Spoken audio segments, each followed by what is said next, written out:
I, Michael, blend and merge my own unique presence with the energies of Yeshua and with the soul of our human friend called Bob. In this blending, we create a sacred triangle to remind you that this relationship is available to each and every one of you. As our presence descends into this magnificent, physical reality, we celebrate this opportunity to share with you how all of life is changing and evolving. It is a unique time in the history of creation.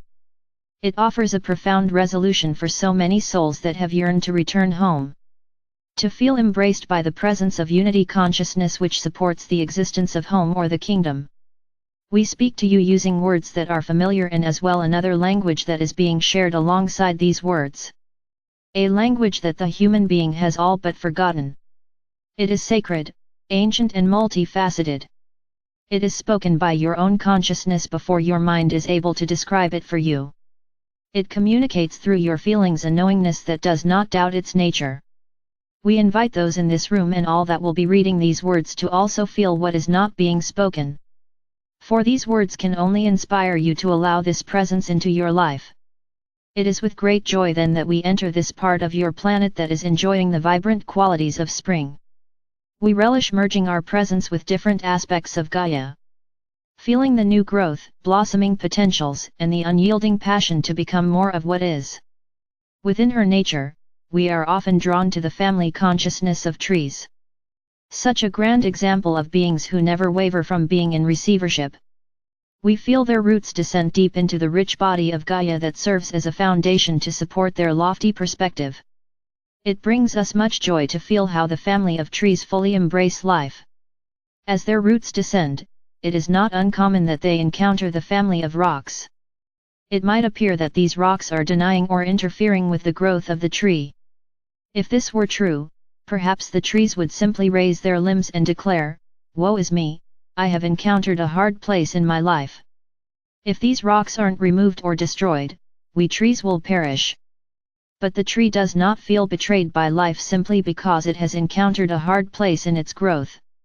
The sweet, tender roots of the tree accept the rocks.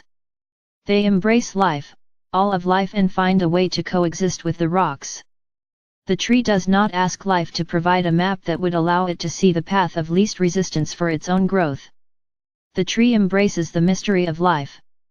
The tree doesn't force itself upon the rock, it trusts that life will support it. We also find great joy in merging and blending with the family consciousness of flowers. At this time of year, they open their fragile, delicate petals that expose the very heart of their existence to the intensity of light. They expose themselves to all the elements of life.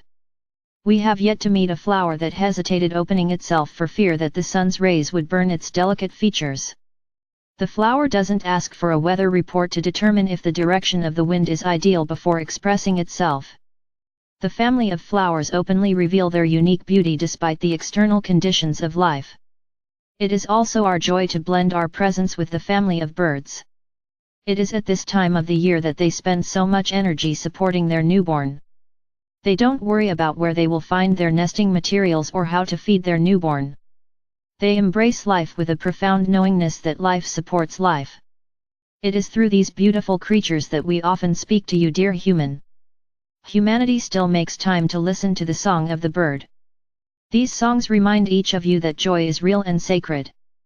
We also love to merge and blend our presence with the family of humanity to remind you that you are never alone and that each of you represent a unique aspect in all of creation. Nothing exists quite like you. You are indeed irreplaceable. We offer ourselves in relationship with each of you to remind you that each of you carry the very seeds for new growth, unrealized potentials, and unfulfilled passions. Yeshua has spoken about the need to declare your own truth. Nature freely shares its truth, it enjoys life. The truth that you inherited from your social, political, and religious institutions denies you, for the most part, this simple truth. These inherited beliefs can feel like boulders in your life. Many of you have attempted to remove them only to discover that they grew larger in size. Some of you have declared that these hard places in your life make your life miserable and intolerable. If you can't fight the boulders, then what is the point of living?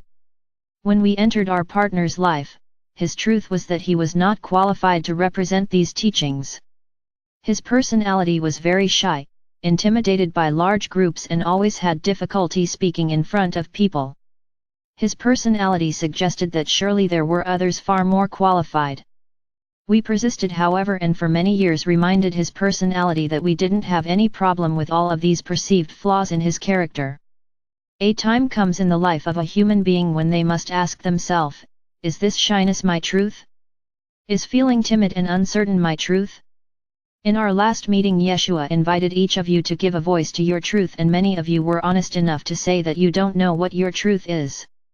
To discover your truth, many of you feel it is necessary to unravel your personal story, one page at a time, to expose the lies you have inherited. We ask you, is this really your truth? Do you believe that you will find your soul nature by reliving your past? There is another way. It doesn't require any of you to do battle with the hard places in your life. We simply ask, are you willing to embrace life? Are you willing to befriend Gaia, nature, and also trust that life loves to support itself? Being in receivership invites you to recognize how you do receive from life with each breath.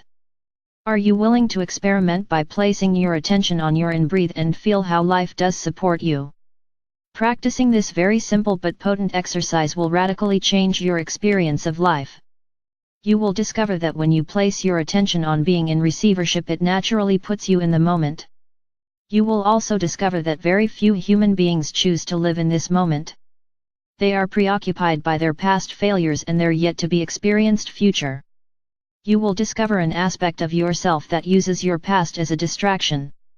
When you are disconnected from being in the moment, this aspect likes to pretend that it is the creator of your life. Every time you embrace life and choose to consciously become aware of what you are inhaling into your life, you discover a great treasure that only exists in the moment consciousness. Such a simple and harmless exercise, and yet its impact is profound. Shifting your attention to being in receivership and using your breath as a focal point will place you directly in front of a very large boulder. This hard place in your life is called your mind. Inhaling life with all of your heart will ask of you on a daily basis, what is my truth?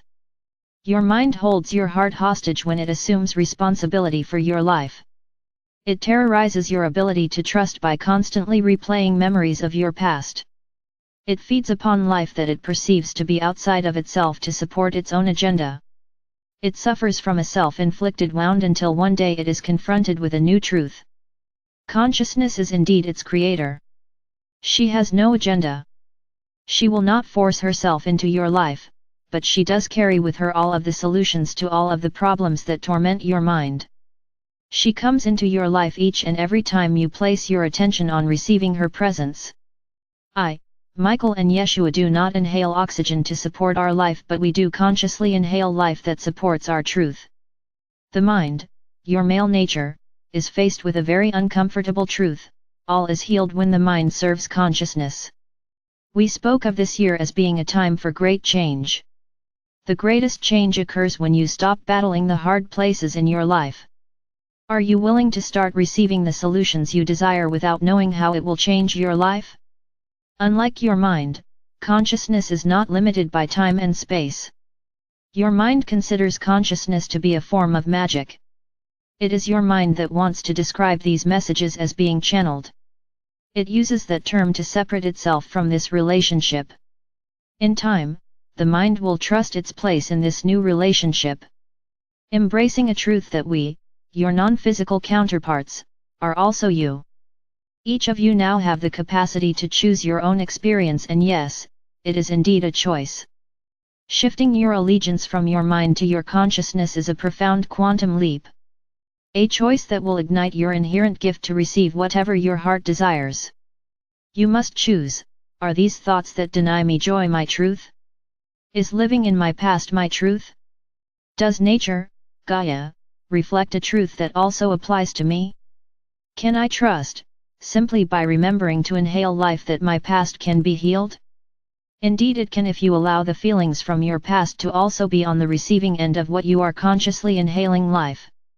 If you stop breathing, your body will certainly die.